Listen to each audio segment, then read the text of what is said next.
if you are somebody who feels burnt out, dysregulated, or emotionally maybe a little unstable, then this could just be a sign that this awareness, there's a difference between there is like being aware in that and that, that's actually a calling for you to integrate those feelings now into life and into living.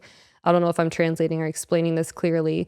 So for me, like I feel like I'm very aware of things. It's actually a trauma response I found out, but it's like you're almost predicting expectations or what people might think or say about you before. So you get like ahead of the curve and like prepare yourself for that almost.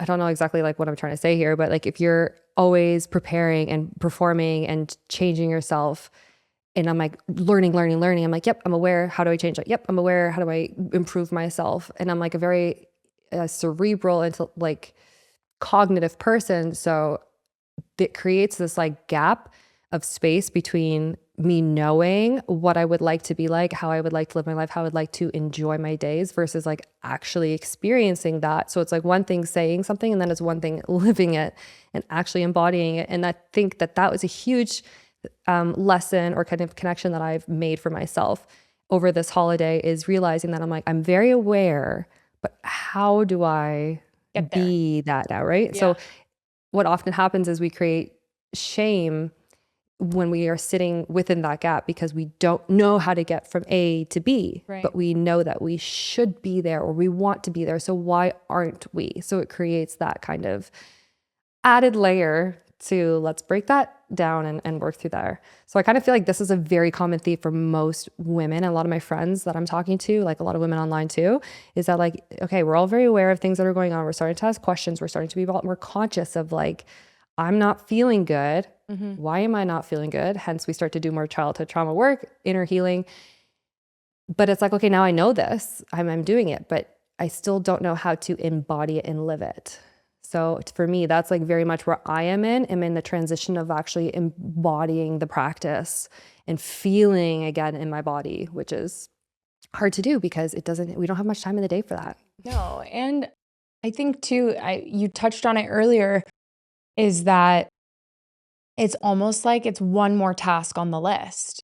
So where do I even begin? Because now I almost feel like I have this added pressure to embody all of these things and to apply all of the knowledge and to actually live the way that I foresee myself with the Mm-hmm. information that I have. And so now I have even more pressure on myself, not from anyone else, but just on myself of being like, okay, you need to do more of this and you need to be more like that. When really the real embodiment of it is probably the opposite of that. It's just not Yeah, it feeling the seems so pressure. simple. It's just being. I know it seems so simple. And to talk about it, it seems so simple. So I think that for me, this is just my own opinion and perspective for myself and where I'm sitting right now and what I hope to achieve is I think the first step for me is to like let go of that. Don't let Yeah. go at least of the pressure of trying to Mm-hmm. apply it all right away. And maybe then it can begin. Yeah, I think most women and like most people in our culture are aware of like this hustle mentality, this work hard, fast paced living is starting to die. Like those scripts are starting to go.